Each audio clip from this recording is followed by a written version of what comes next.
border, sometimes the resident thinks that, especially if that border is darker colored, that that is a hole. They may avoid that area. They may not want to walk past that area. They might try to step over that area. You'll try to redirect them and reassure them that they're safe. Why involve the resident in activities? There are many reasons why we should. For sensory stimulation, to increase socialization, avoid and decrease behaviors. Keeping our residents more active improves appetite. For surely their quality of life. It reduces stress and tension.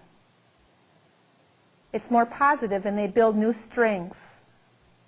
We'd like to keep the residents active for as long as possible. To keep them more alert, increase self-esteem, and most of all, the biggest reward, their smiles. The best way to motivate residents. The time of day is essential. Usually earlier in the morning or after they have eaten, or early afternoons after resting. Resident gets distracted if they have to be toileted, are tired, or they're hungry. Residents do well with routine. Most dementia residents do not get bored with an activity. Because of their short-term memory, they don't remember they did the activity. Flexibility is essential. You have to work with the mood of the resident and the surrounding. It doesn't pay to do a dice game with residents if environmental services are changing a tile over top of your head. It would be better to have a conversation about home repairs or jobs that they did at home. Work with the environment. Show enthusiasm. Show them that you're happy to see them. Be enthusiastic and positive about the activity that you're engaging them to perform. Attitude can make a difference in the success and the outcome. Activity program guidelines.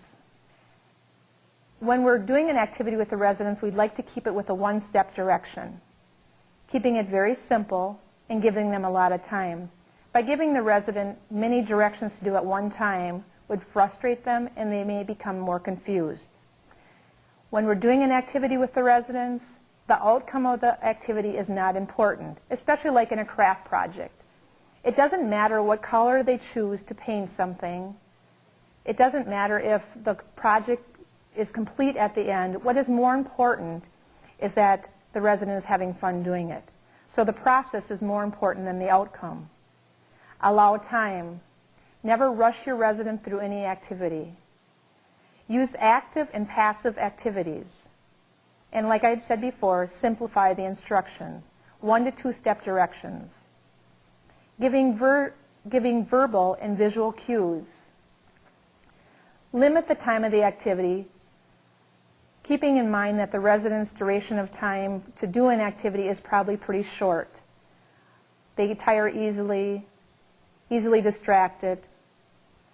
Provide adult-level activities. If I walked into a room and saw 7 residents coloring Winnie the Pooh pictures, it may seem really inappropriate. But if I had intergenerational programs or with a preschool and we were coloring Winnie the Pooh pictures, it would be very appropriate. But making sure that it is very adult, perhaps we'd like to give that resident pictures of flowers or a barn scene or a house scene, something more adult-like. Be creative. Keeping small in number. It's easier doing a group with a smaller number of residents. By giving them more one-to-one attention, the resident has a better opportunity to finish their project and to participate in the activity. Using touch therapy. If a resident is even agitated, we could do maybe like a hand massage. You can come up and touch the resident on the shoulders. And remembering to be flexible. When we start a project and we start a program, it's not so important that the project or the program goes as planned. Sometimes in the middle of the activity, we have to change it. Involve all, making sure that we're involving all the residents so that nobody feels left out, and remembering all their limitations. And most of all, again, just using humor when we're working with our residents.